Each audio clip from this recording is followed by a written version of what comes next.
बुलढाणा लाचलुचपत प्रतिबंधक विभागाच्या उपअधीक्षकपदी शीतल घोगरे रुजू झाल्यापासून त्यांनी लाचखोर कर्मचाऱ्यांच्या चांगल्याच मुसके आवळल्या आहेत।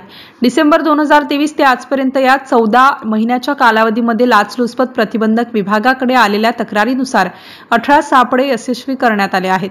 या कारवाईमध्ये 25 शासकीय अधिकारी कर्मचाऱ्यांना अटक करण्यात आली असून यामध्ये सर्वाधिक लाचखोर कर्मचारी हे महसूल आणि नगर प्रशासनात आढळल्याची खळबळजनक माहिती समोर आली आहे। MCN न्यूज मराठी करिता रवींद्र शिरस्कार, बुलढाणा। नमस्कार, मी शीतल घोगरे, पोलीस उपअधीक्षक लाचलुचपत प्रतिबंधक विभाग बुलढाणा। लाचलुचपत प्रतिबंधक विभाग बुलढाणा अंतर्गत डिसेंबर 2023 ते आतापर्यंत एकूण 18 सापळा कारवाई झालेल्या असून 25 आरोपींविरुद्ध गुन्हे दाखल करण्यात आलेले आहेत। लाचलुचपत प्रतिबंधक विभाग बुलढाणा यांच्या वतीने ज्या कारवाई करण्यात आल्या त्याच्यामध्ये सगळ्या विभागांचा समावेश आहे। यात महसूल विभाग आणि प्रशासन विभाग हा आघाडीवर असून त्याच्यानंतर आरोग्य विभाग, तसेच वन विभाग, रोजगार हमी योजना विभाग आणि इतर विभागांचा समावेश आहे।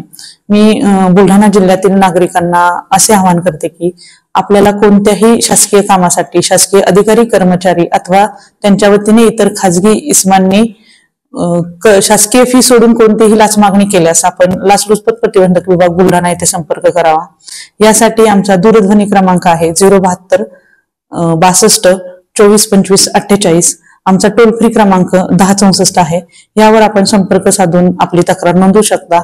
आपले नाव हे पूर्णपणे गोपनीय ठेवण्यात येईल।